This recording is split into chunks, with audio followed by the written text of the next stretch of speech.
कलियुग की स्त्री और अधर्म की कथा। पुराने समय की बात है, जब एक गांव में एक साधु ने भविष्यवाणी की थी कि कलियुग में लोग धर्म और सत्य के मार्ग से भटक जाएंगे। साधु ने कहा था कि स्त्री और पुरुष दोनों ही स्वार्थ, लालच और मोह के वशीभूत होकर अधर्म के मार्ग पर चलेंगे। उस गांव में एक परिवार रहता था, जिसमें एक साधारण किसान और उसकी पत्नी थे।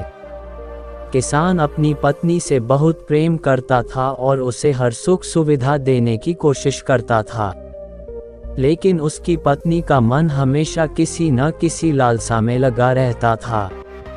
वह अपने पति के परिश्रम और उसकी सादगी को महत्व नहीं देती थी। एक दिन गांव में एक धनी व्यापारी आया, जिसने अपनी धन दौलत से लोगों को प्रभावित करना शुरू कर दिया। किसान की पत्नी भी उसकी संपत्ति और ऐश्वर्य को देखकर आकर्षित हो गई। उसने सोचा कि उसका पति उसे वह सुख सुविधा नहीं दे सकता जो व्यापारी दे सकता है। लालच और मोह में आकर उसने अपने पति से छल करना शुरू कर दिया। किसान ने जब ये बात जानी तो वह बहुत दुखी हुआ। वह साधु के पास गया और अपनी पत्नी के व्यवहार के बारे में बताया। साधु ने उसे समझाया, ये कलियुग का प्रभाव है।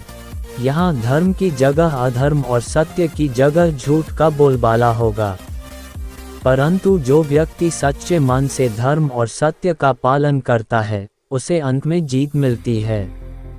साधु की बात सुनकर किसान ने धैर्य रखा और अपने कर्मों में लगा रहा। समय के साथ उसकी पत्नी को अपनी गलती का एहसास हुआ। व्यापारी ने उसे धोखा दिया और अकेला छोड़ दिया।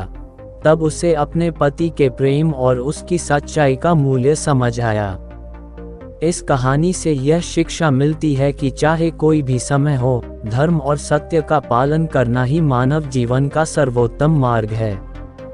कलियुग में भी जो लोग सच्चाई और धर्म के मार्ग पर चलते हैं, उन्हें अंततः सफलता और शांति मिलती है।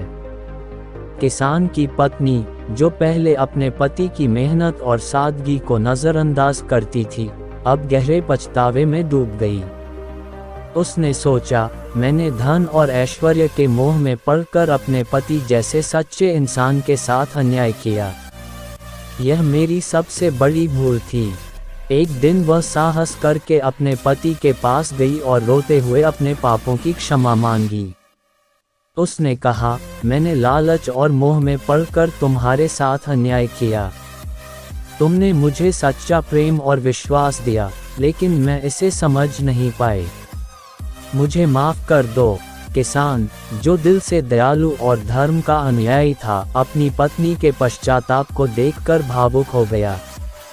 उसने कहा, गलती करना मानव का स्वभाव है, लेकिन अपनी गलती को स्वीकार करना और उसे सुधारने की कोशिश करना सबसे बड़ा धर्म है। मैं तुम्हें माफ करता हूँ, लेकिन तुम्हें अपने कर्मों से यह सिद्ध करना होगा कि अब तुम सच्चाई और धर्म के मार्ग पर चलोगी। इसके बाद पत्नी ने अपनी पूरी निष्ठा और मेहनत से अपने पति और परिवार का साथ देना शुरू कर दिया। उसने लालच, मोह और अधर्म का मार्ग छोड़कर सादगी और सत्य का जीवन अपनाया। समय बीतने के साथ किसान और उसकी पत्नी की मेहनत और ईमानदारी ने उन्हें खुशहाल जीवन प्रदान किया। उन्होंने गांव के अन्य लोगों को भी धर्म, सत्य और विश्वास के मार्ग पर चलने के लिए प्रेरित किया। इस कथा का संदेश, धन और ऐश्वर्य क्षणिक होते हैं, लेकिन सच्चा प्रेम और विश्वास जीवन भर साथ रहता है। कलियुग में भी धर्म, सत्य और कर्म के मार्ग पर चलने वाले लोग अंततः विजयी होते हैं।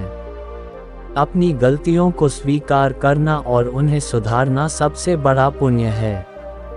ये कहानी हमें सिखाती है कि चाहे कितना भी कठिन समय क्यों न हो, सच्चाई और धर्म का रास्ता कभी नहीं छोड़ना चाहिए।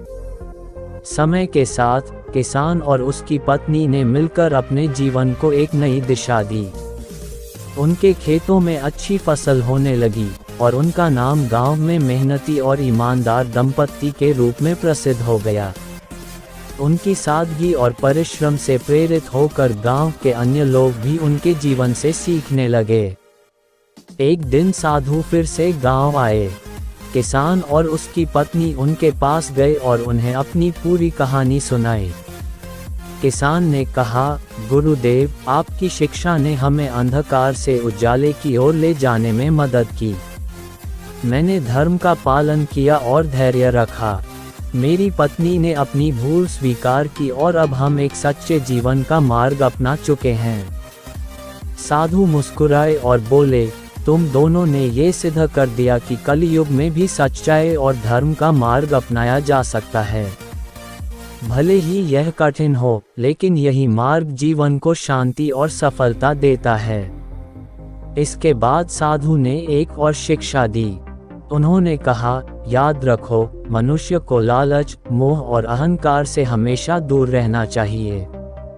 यदि एक व्यक्ति अपने आचरण से दूसरों को प्रेरित करता है, तो वह केवल अपने लिए नहीं बल्कि समाज के लिए भी पुण्य का कार्य करता है। किसान और उसकी पत्नी ने साधु को प्रणाम किया और उनकी दी हुई शिक्षा को अपने जीवन का हिस्सा बना लिया। अब वे न केवल अपने परिवार के लिए, बल्कि पूरे गांव के लिए प्रेरणा बन गए थे। इस कथा का अंतिम संदेश, जीवन में चाहे कितनी भी बाधाएं आएं, सच्चाई और धर्म का मार्ग अपनाने से ही वास्तविक सुख और शांति मिलती है। जो अपने कर्मों और आचरण से समाज को प्रेरित करता है, वही सच्चा धर्मात्मा कहलाता है। अपने भीतर सुधार करना और दूसरों को भी सुधारने के लिए प्रेरित करना मनुष्य का सबसे बड़ा धर्म है। इस प्रकार किसान और उसकी पत्नी ने अपने जीवन को नई ऊंचाइयों तक पहुंचाया और दिखाया कि कलयुग में भी सच्चाई और धर्म के द्वारा हर समस्या का समाधान संभव है। किसान और उसकी पत्नी का जीवन अब पूरी तरह बदल चुका था। उनके परिवार में प्रेम और सौहार्द लौट आया था। उनकी कड़ी मेहनत और ईमानदारी से गांव के लोग भी प्रभावित हुए। धीरे धीरे उनकी कहानी पूरे गांव में एक मिसाल बन गई।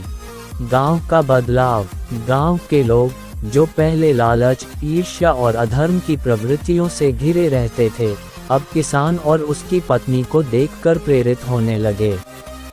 किसान ने गांव के लोगों को सिखाया कि एकजुट होकर काम करने से ही समाज का विकास हो सकता है। उसकी पत्नी ने महिलाओं को सिखाया कि परिवार को संभालने और बच्चों को अच्छे संस्कार देने का महत्व क्या है। गांव में धीरे धीरे एक बदलाव आने लगा।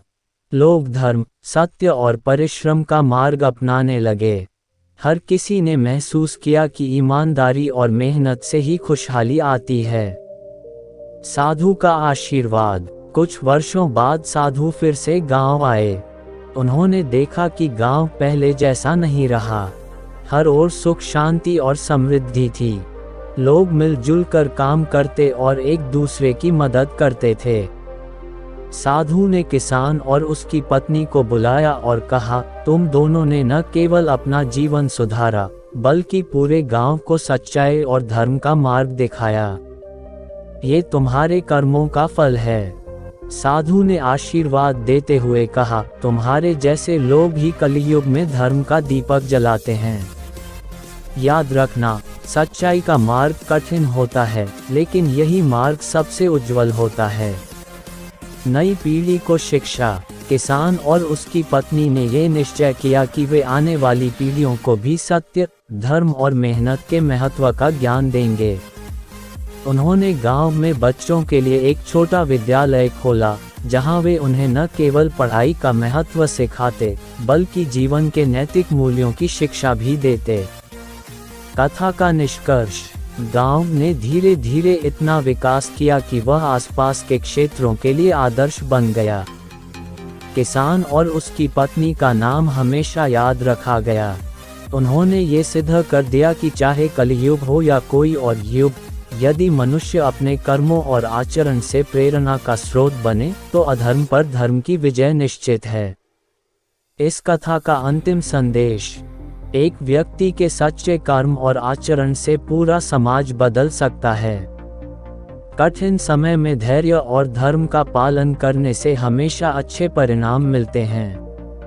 बच्चों और नई पीढ़ी को अच्छे संस्कार और शिक्षा देना समाज के लिए सबसे बड़ा योगदान है। कहानी यहीं समाप्त होती है, लेकिन ये हमें सिखाती है कि सच्चाई और धर्म की शक्ति अनंत है और यह हर चुनौती को पार कर सकती है। गांव की समृद्धि और किसान की ईमानदारी अब दूर दूर तक प्रसिद्ध हो चुकी थी। आसपास के गांवों के लोग उनसे सीखने के लिए आने लगे। किसान और उसकी पत्नी ने ये जिम्मेदारी ली कि वे न केवल अपने गांव बल्कि आसपास के गांवों में भी सत्य, धर्म और सदाचार का संदेश फैलाएं। गांवों का संगठन। किसान ने महसूस किया कि अकेले एक गांव को बदलना पर्याप्त नहीं है। उन्होंने आसपास के गांवों के मुखियाओं को एकत्र किया और एक सभा बुलाई। सभा में उन्होंने कहा, हम सभी को एकजुट होकर काम करना होगा। लालच, मोह और अधर्म ने हमारे समाज को कमजोर किया है। यदि हम मिलकर सत्य और धर्म का पालन करें, तो पूरा क्षेत्र एक आदर्श स्थान बन सकता है। मुखियाओं ने किसान की बात मान ली। उन्होंने संगठित होकर किसानों, व्यापारियों और कामगारों को सच्चाई और मेहनत का महत्व सिखाना शुरू किया। स्त्रियों की नई भूमिका। किसान की पत्नी ने स्त्रियों को एकत्र किया और उन्हें आत्मनिर्भर बनने की प्रेरणा दी। उसने कहा, हम स्त्रियां परिवार की रीढ़ होती हैं। यदि हम सशक्त और शिक्षित होंगी, तो हमारी आने वाली पीढ़ियां भी धर्म और सच्चाई के मार्ग पर चलेंगी। स्त्रियों ने छोटे छोटे उद्योग शुरू किए, जैसे सिलाई कढ़ाई, कृषि उत्पादों का प्रसंस्करण और बच्चों को शिक्षित करना। इससे गांवों की आर्थिक स्थिति भी बेहतर होने लगी। धर्म और शिक्षा का प्रसार। किसान और उसकी पत्नी ने गांवों में शिक्षा और नैतिकता के लिए सत्संग और धार्मिक सभाओं का आयोजन किया। उन्होंने बच्चों को ये सिखाया कि पढ़ाई के साथ साथ अच्छे संस्कार भी जरूरी हैं। साधु के मार्गदर्शन में उन्होंने धर्म और कर्म के महत्व को एक नई पीढ़ी तक पहुंचाया। कठिनाई का सामना। एक दिन कुछ स्वार्थी लोग, जो किसान और उसकी पत्नी की सफलता से ईर्ष्या करते थे, उन्हें बदनाम करने की कोशिश करने लगे। उन्होंने गांवों में झूठी अफवाहें फैलानी शुरू की, लेकिन किसान और उसकी पत्नी ने धैर्य और सच्चाई का सहारा लिया। उन्होंने लोगों से कहा, सत्य को छिपाया नहीं जा सकता। यदि हमने कुछ गलत किया है, तो हम सजा के लिए तैयार हैं। लेकिन अगर हमने सही किया है, तो सत्य स्वयं हमारी रक्षा करेगा। धीरे धीरे उनकी सच्चाई और ईमानदारी ने सभी झूठों को परास्त कर दिया। आदर्श समाज की स्थापना। कुछ वर्षों के भीतर किसान और उसकी पत्नी की मेहनत रंग लाए। उनका गांव और आसपास के क्षेत्र आदर्श समाज के रूप में पहचाने जाने लगे। लोग धर्म, सत्य और मेहनत के महत्व को समझने लगे। किसान और उसकी पत्नी को सबने गुरु और मार्गदर्शक के रूप में स्वीकार कर लिया। कहानी का अंतिम परिणाम। किसान और उसकी पत्नी ने अपने जीवन का शेष समय समाज की सेवा में लगा दिया। उन्होंने ये सिखाया कि धर्म और सत्य का मार्ग कभी सरल नहीं होता, लेकिन ये हमेशा विजय की ओर ले जाता है। अंतिम संदेश। ईर्ष्या और अधर्म कितने भी बड़े क्यों न हो, सत्य और धर्म की शक्ति के सामने टिक नहीं सकते। सच्चाई और मेहनत से न केवल व्यक्ति, बल्कि पूरा समाज बदल सकता है। स्त्रियां और पुरुष मिलकर समाज को मजबूत बना सकते हैं। नई पीढ़ी को शिक्षा और संस्कार देना समाज का सबसे बड़ा धर्म है। इस प्रकार किसान और उसकी पत्नी ने न केवल अपनी गलती सुधारी, बल्कि समाज को एक नई दिशा देकर इतिहास में एक मिसाल कायम की।